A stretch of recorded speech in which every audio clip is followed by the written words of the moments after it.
internet of value at Ripple, we're thinking much bigger than just cross-border payments. It's kind of like Amazon with rare books in the early days, just this market happens to be a $10 trillion market. We are at a historic turning point. Said in the past that you are doing for money what email did for communication. Moving the whole revolution forward. Take on it. There's trillions of dollars parked around the world. XRP. Is there a possibility that Ripple could take over SWIFT one day? Well, welcome back, ladies and gentlemen, to another episode of 24 Hours of Crypto. Let's get right into today's video. $100 trillion coming on chain. And you guys are all probably thinking, wow, that $100 trillion is all going to go into these digital assets. But that's not how it's going to work. It's going to be pretty much a non-stop workload of payments, workload of two jobs. It comes down to trust and finality. And in today's video, I want to try to explain it as best as I can, and I want your opinions in the comments down below because this is monumental. First of all, I'll set the tone by a video by Dan Donnie. He's been working at the DTCC for 10 years. Take a listen to what he has to say here. This example with real-world assets, this is now a very real disruptive force to traditional finance. And for example, in our case, our focus right now is bringing $100 trillion worth of assets that DTCC is responsible for on-chain. Many folks here may not know who DTCC is and what we're responsible for. We're the principal record keeper for the U.S. financial markets. So we are all publicly traded securities. We hold a principal record keeping role.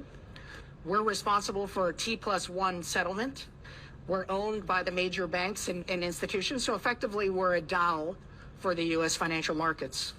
And this is completely different. The $100 trillion he's talking about is completely different than what Vanguard came out with today, saying that they're now eyeing for Bitcoin and crypto ETFs, and they have $11 trillion under management. And keep in mind, these ETFs will be physical backed ETFs. So meaning if they want to do, XRP ETFs, they're going to have to take XRP out of the circulating supply.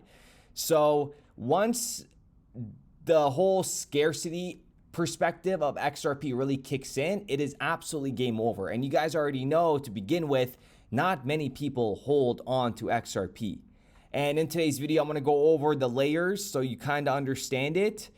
But if we go back to 2020, a podcast, a fireside chat with David Schwartz and Stefan Thomas, something remarkable was said here, and shout out to Vet for this one. Listen to this. Back in 2010, and the only reason why I'm bringing this up is, David stepped down. Well, not stepped down, but he is stepping away from his day-to-day activities from Ripple at the end of the year, and he will be joining the board of directors after that, which means it's game on.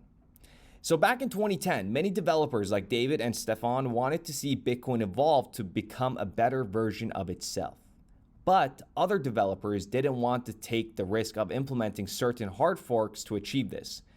In the interview, both David and Stefan estimated that the timetable to adopting most of the proposals on the Bitcoin hard fork will last about 30 years, which might have never happened if anyone wasn't looking to contribute to it. So what happened? That's when David, Jet McCaleb, Arthur Brito struck out to create the evolution of Bitcoin with what we now call the XRP ledger.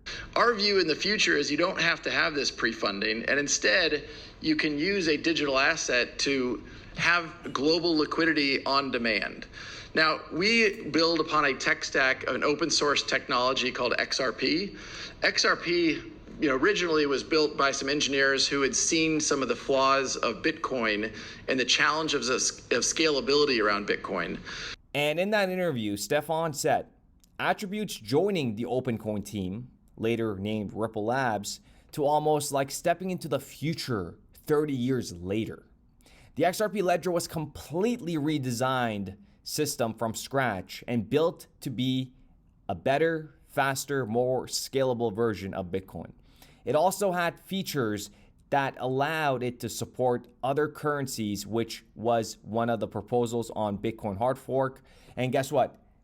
XRP supports many currencies, including Bitcoin itself. And I made this tweet yesterday that I really want to cover because it's very important. And when I talk about this, people get upset, but I don't know why people get upset when you talk about the truth. okay? Because what I stated in my tweet is actually a legitimate concern that everybody should be questioning, but they're not.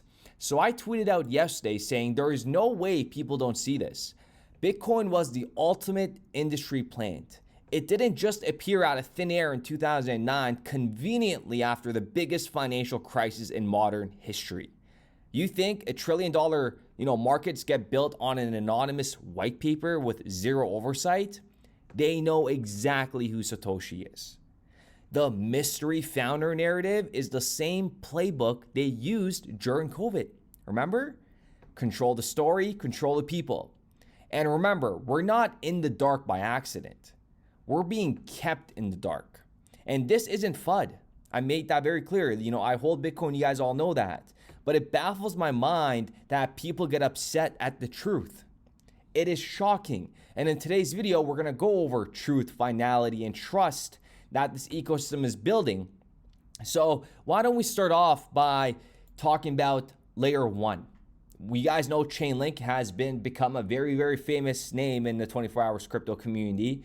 Remember, Chainlink is working alongside with Swift because they're messaging. One of many use cases. So Chainlink is like the truth and instructions that are being sent here. Okay, so the prices, it proves it, and then they send it now. And then you have the tokenized dollars, the bonds that are coming. These are the tokenized world assets, and you got the stable coins that is going to be moving balances around. And then you have XRP, the settlement engine that actually finishes the payment. So before I go further into this video, I want you to understand something very important. And this little seminar that was put together, I played this previously, but you have to listen to it again to what is being said here, because it is going to go hand in hand with the information I'm going to provide. Circling back to these videos are very important because they gave you the blueprint and they told you how they're making it. And these participants, Ripple, Chainlink, there isn't going to be new ones. Remember, these platforms have been battle tested. They need battle-tested infrastructure if they want to collide it with the public sector. Okay, so take a listen to this. And then to make all this happen, you have all kinds of trust services today. For example, if you buy a piece of art, somebody gives a provenance certificate saying this is a genuine piece of art. Or if I buy real estate, somebody certifies that, and so on. So we have people who provide trust services who are all talking to each other. Now what this does is now we have two levels of trust in such a system.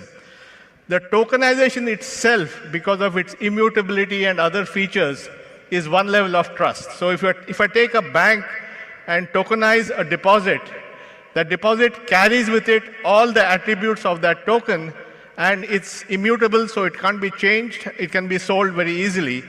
And second, the trust service providers provide an additional layer of trust, so we can get a very high trust system. Now this system can be very high volume, can be very high volume, can be very high volume. So you can build a very high volume, low cost transaction system, being able to do billions of transactions of different kinds of assets tokenized, but all transacted in the same way.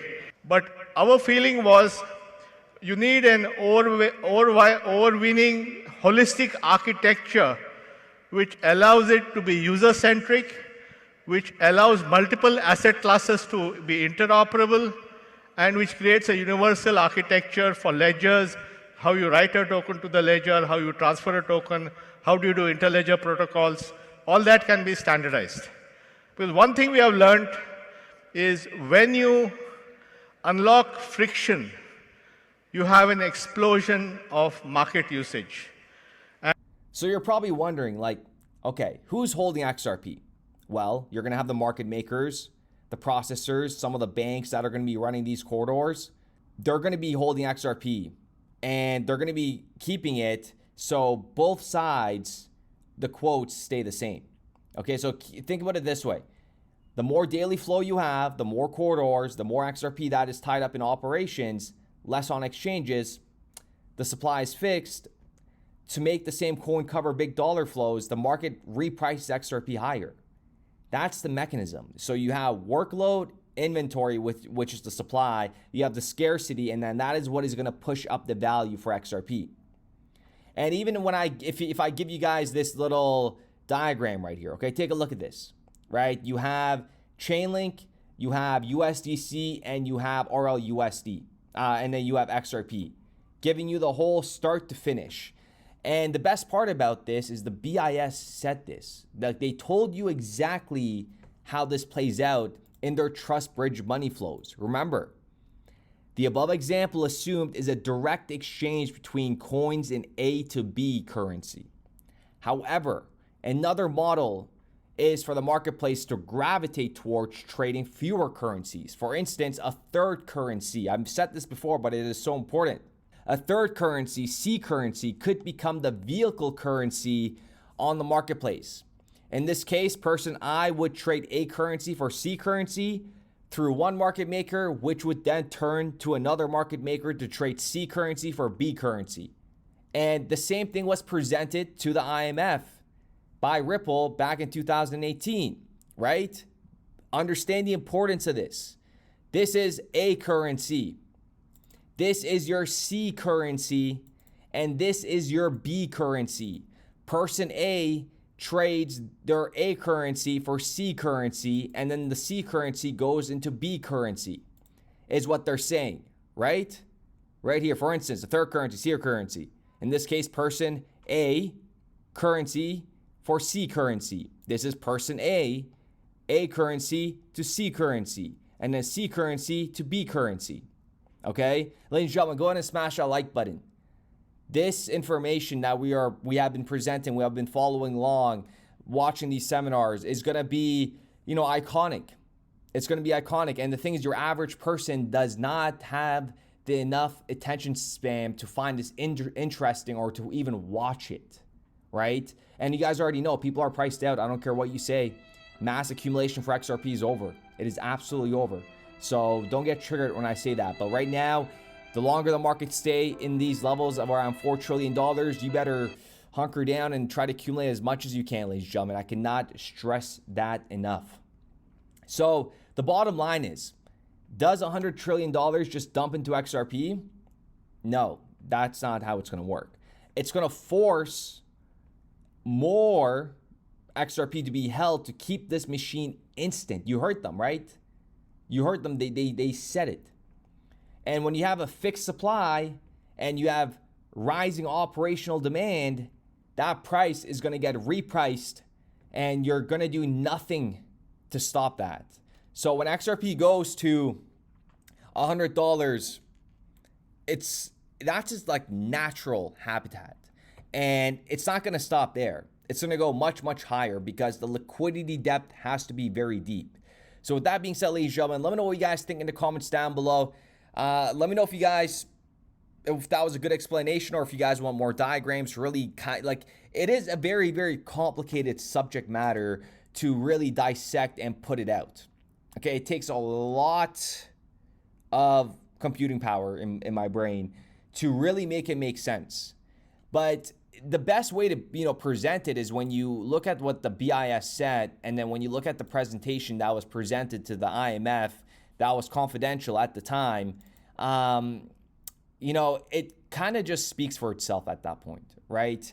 And when you look at XRP right now, and the daily 24-hour volume is 2.2 billion XRP, which is 2% of the circulating supply. Well, the circulating supply is not 100 billion, but let's just say it was 2 billion XRPs already being utilized when we have zero real economic value flowing through these chains, right? So they're all going to coexist. They're all going to work together, and time is about to really work in our favor. That's all I got to say. So with that being said, ladies and gentlemen, hunker down. David Schwartz stepping down yesterday, that was iconic. It just, you guys all know. I mean, I don't need to explain it, but there's much, much, much, much bigger things going on behind the scenes that we retail do not know. So with that being said, we'll be back with another video. Of a once-in-a-lifetime shift. Of a once-in-a-lifetime shift.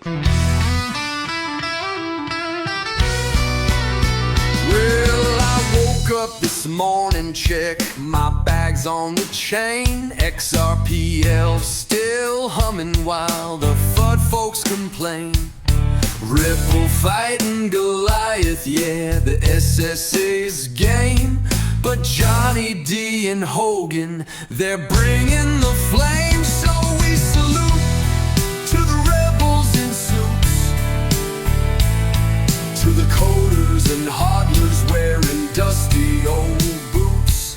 Raise a toast to the ledger and the lawyers who bite, while taco stand dumps through the middle of the night. Damn, Jed, can you chill? Brad G's on the mic saying clarity now, while Shorts codes the stars with the hologram cow watch. The haters keep chirping, but the people ain't blind. This ain't some mean dream, it's the internet's spine. Regulators stalling, but the clock's ticking fast. Ripple drops the case like a baseline blast. Communities united from Twitter to the street. We meme through the madness and never admit defeat. Yeah, we salute to the devs and the geeks, to the ledger that clears in seconds, not weeks. To D, to Hogan, to legal delight, and the salty old taco that just loves to spite. Hey Jed, you done yet? Or you got another dump scheduled for lunch? So here's to the warriors, the freaks, and the fans, waving salute tokens like battle flags in hand. It ain't just about coins, it's a movement, a pact. We defend what we build, and we're taking it back. Come on, salute to the ones in the fight, to the token that laughs in regulatory spite, to Schwartz, Brad, and the ones still believing, even while taco stands always leaving.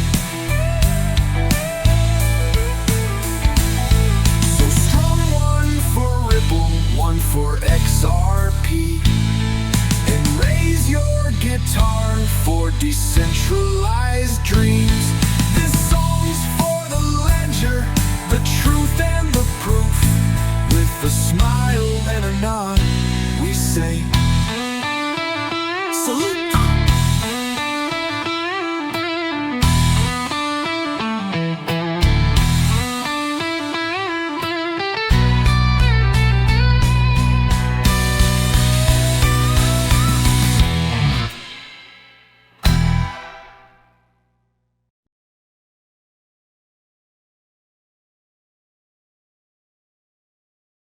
I think what we're building has, it's solving a real problem.